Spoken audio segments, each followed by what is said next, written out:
abogado que en este caso representa a la Municipalidad de Bariloche, vamos a presentar un poco mejor el tema y a explicar de qué se trata lo novedoso en esta situación. Bien, bueno, es un poco una ampliación de la investigación, un poco lo explicaste vos, pero en realidad teniendo aquí al doctor Mendaña sería lo indicado. Primero saludarlo, bienvenido, muchas gracias por estar Buenas acá. noches.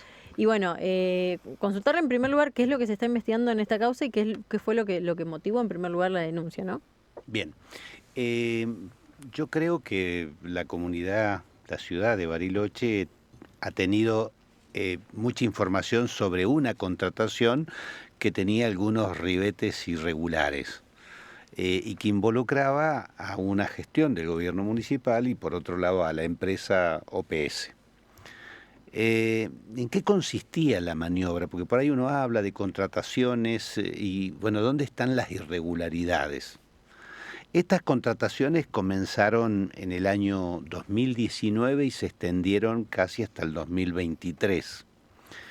En ese momento la empresa OPS era una empresa que estaba fallida, estaba en situación de quiebra. Ya esto llama la atención. ¿Por qué contratar a una empresa que está quebrada?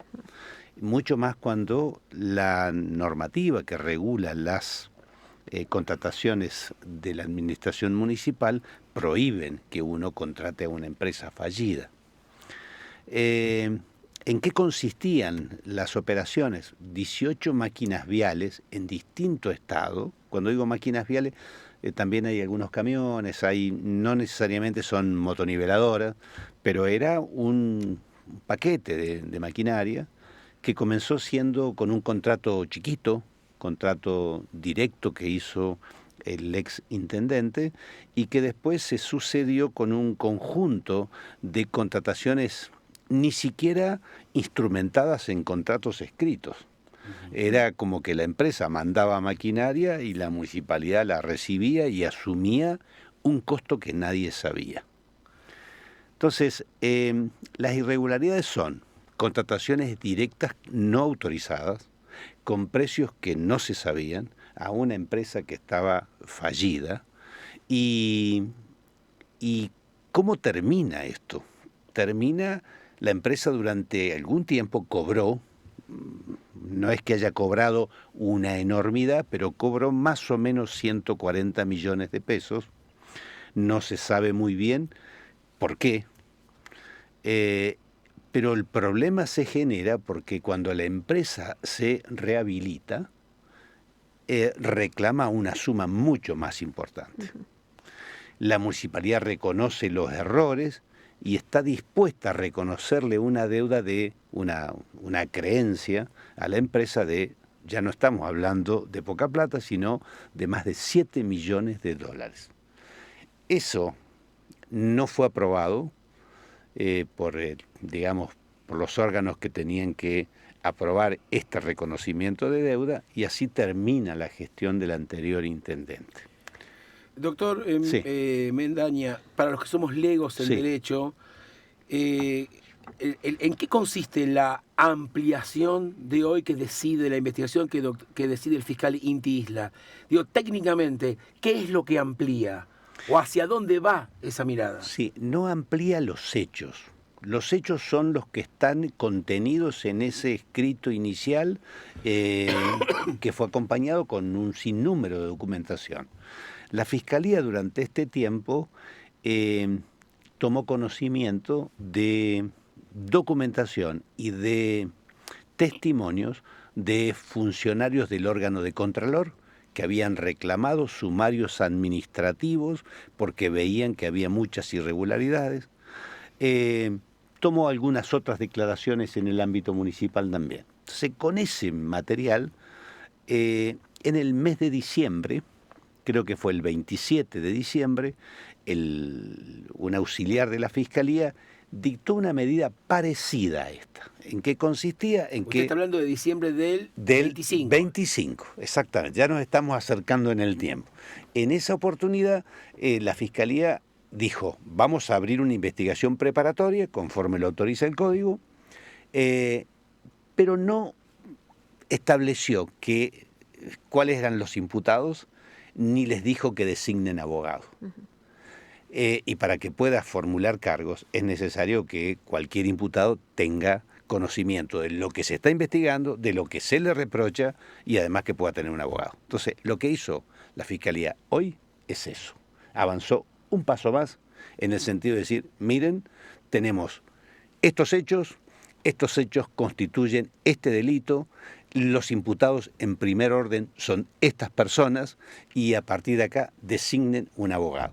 Claro, Lo que preanuncia una audiencia de formulación de cargo en el corto plazo. Claro, porque, bueno, en base a lo que estaba diciendo, no estamos hablando solamente de Genuso, sino de otros funcionarios municipales.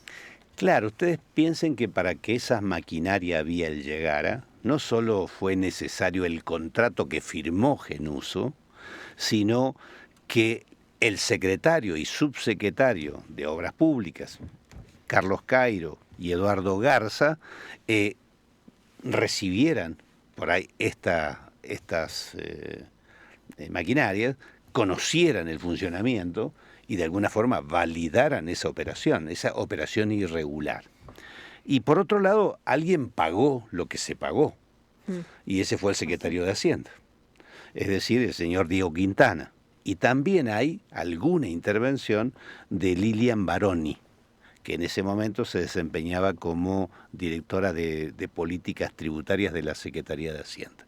Entonces, esta es, en este momento, en base a esta información, los hechos, la imputación y la calificación legal. Cuando usted recién en la pregunta anterior o en su respuesta anterior hablaba de un corto plazo, en términos jurídicos, si es que se puede sospechar lo que significa en términos jurídicos el corto plazo, ¿de qué estamos hablando? A ver, primero va a depender del tiempo que lleve que cada uno de los imputados sea notificado, que designen un defensor. Alguno puede ser que recurra al defensor oficial, otros a los defensores particulares, y que tomen conocimiento de la investigación. Eso lleva un tiempo. Eso lleva un tiempo. Y hay algunas normas, incluso de nivel constitucional, que dicen que a la defensa se le tiene que dar un tiempo como para que pueda defenderse. Pero me parece que lo más importante de esto es, por un lado, la decisión de los representantes municipales de este hecho, que había tenido denuncias de irregularidades, pedidos de sumario administrativo, fuera el lugar donde se deben dirimir este tipo de conflictos. ¿Hay un delito o no hay un delito? Y por eso se hizo la denuncia, por eso se constituyó como querellante, en este caso, el intendente municipal. Bueno, y le consulto porque estoy leyendo acá, se menciona justamente que contrataciones directas que están justificadas por razones de urgencia, ¿no? ¿Qué nos referimos con esto? Claro. ¿Cuál fueron esas urgencias? ¿No? Primero, la regla no es la contratación directa. La contratación directa es una excepción. ¿Y cuándo se justifica? Primero, se justifica cuando hay una razón de urgencia, una razón de necesidad.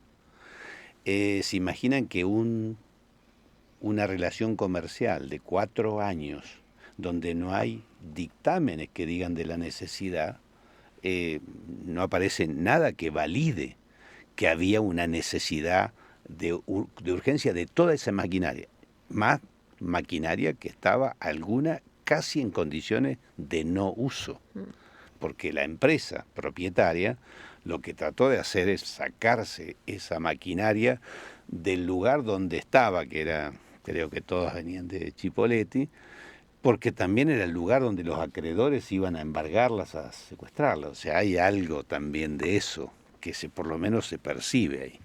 Mendaño, usted como abogado de parte, digo, sí, en base a su experiencia laboral, digo, supongo que está en condiciones de analizar y de pensar un rato como el fiscal. ¿Cómo entiende o por qué entiende usted que el fiscal Inti Isla decidió lo que decidió? Yo la verdad creo, nosotros venimos haciendo un seguimiento de esto y reclamándole a la Fiscalía que tome esta medida y la que creemos que corresponde después, que es la formulación de cargos. Porque no es una denuncia que se construye solo con palabras, es una denuncia que se construye con documentación. Documentación que existió, que pudo ser ubicada y después con grandes huecos de documentación inexistente que alguien hizo desaparecer o que directamente nunca se realizó. Entonces, es fácil, lo que nosotros esperamos, la denuncia es compleja, el caso es complejo, pero hay mucha documentación. ¿Por qué lo define, doctor, a ambas cosas, al caso y a la denuncia, como complejos? Primero, generalmente la pauta para definir si algo es complejo es cuando hay muchos hechos. Y segundo, cuando hay muchas personas, víctimas o autores. Acá las tenemos. Es un proceso de casi 4 años. El hecho puede ser uno solo jurídicamente, pero las acciones que integran ese hecho son múltiples. Cada vehículo es casi una operación. El estado de cada vehículo, el crédito que genera. Y hay un dato que no es menor. Cuando la empresa le fracasa este reconocimiento de deuda por parte de la municipalidad, inicia un reclamo administrativo para que le paguen $15 millones aproximadamente. Y cuando le rechazan este planteo, inicia una acción judicial. Y ahí esto tiene mucha importancia con el delito, porque ¿qué es la administración fraudulenta? Es un hecho donde alguien que tiene la responsabilidad de administrar fondos públicos realiza acciones que perjudican o endeudan, en este caso, a la municipalidad. Porque no es solo lo que se pagó, es el riesgo de que esa demanda por $15 millones pueda triunfar sobre la base de una maniobra ilícita. Y, y por otro lado le consulto, ¿qué es lo que debería determinar la justicia para saber si existió o no justamente este perjuicio económico? Bueno, parte surge de la documentación, es decir, la propia empresa cuando reclama 15 millones empieza a decir, tuvieron 18 máquinas, el costo de cada máquina, no les importa si funcionaban o no funcionaban, el importe de cada máquina es X, y sobre esa base infla una demanda potente. Cuando el intendente nos llamó un poco para que analizáramos los hechos, examináramos la documentación, miráramos lo que había dicho el Tribunal de Contralor, lo que nos pidió es, miren, analicen esto con la mayor objetividad posible, díganos si realmente esto es para hacer una denuncia, y segundo, si esta maniobra además puede provocar un perjuicio importante al municipio. Y nosotros le contestamos, perfecto, analizamos toda la documentación en algunos meses y le dijimos, miren, acá hay un riesgo muy potente de que la municipalidad termine pagando $15 millones por algo que realmente la municipalidad no recibió, por lo menos no lo recibió en esos términos. Entonces, un poco la decisión política del intendente de llevar adelante la denuncia tenía que ver con evitar lo que era claramente un foco de corrupción, pero también de protección del patrimonio municipal. Eso fue lo que nos señaló en ese momento. Doctor Mendaña, teniendo en cuenta lo que conoce de la causa, sí, y también en función de su propia experiencia en los tribunales, ¿se avecina una causa larga? Estas causas siempre son difíciles y suelen ser largas. Afortunadamente los cambios procesales permiten avanzar mucho más rápido, ¿no? Una causa de estas en la justicia federal con el viejo sistema podía demorar 10, 12, 14 años. La experiencia que tenemos en la zona, yo trabajo más que nada en la ciudad de Neuquén, es que como esto tiene plazos, iniciada la apertura de la investigación y la formulación de cargo, empezamos a ir con otro ritmo, ¿no? Y mucha de la prueba está. Está bien, puede haber cosas para agregar, puede haber otros responsables que se tengan que sumar a esta primera imputación, pero tenemos que pensar en que podemos terminar esta investigación en 1 año o un poco más de 1 año. Y después, bueno, será el juicio. Ustedes en la provincia han tenido casos muy resonantes como Techo Digno u otros, en donde saben que los tiempos suelen ser largos, ¿no? Sí.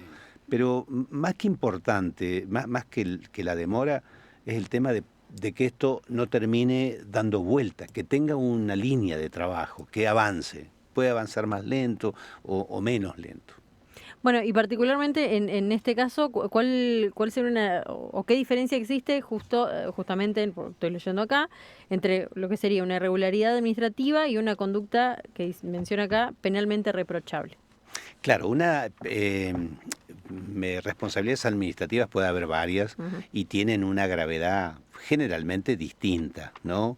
Uno omite cierto procedimiento, pero no hay perjuicio. Es más, hay algunas contrataciones directas que uno ve que violan ciertas normas administrativas. ¿Por qué? Porque no se investigó bien la necesidad y la urgencia, se trajo 3 informes, se buscan distintos precios y la verdad que no se busca los oferentes adecuados, ¿no?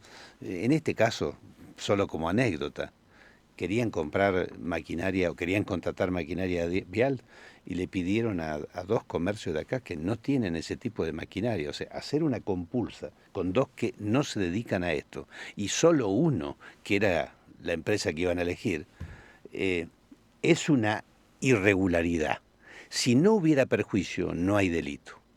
Pero esa irregularidad, cuando vemos el resultado final, eso es una parte de la maniobra delictiva.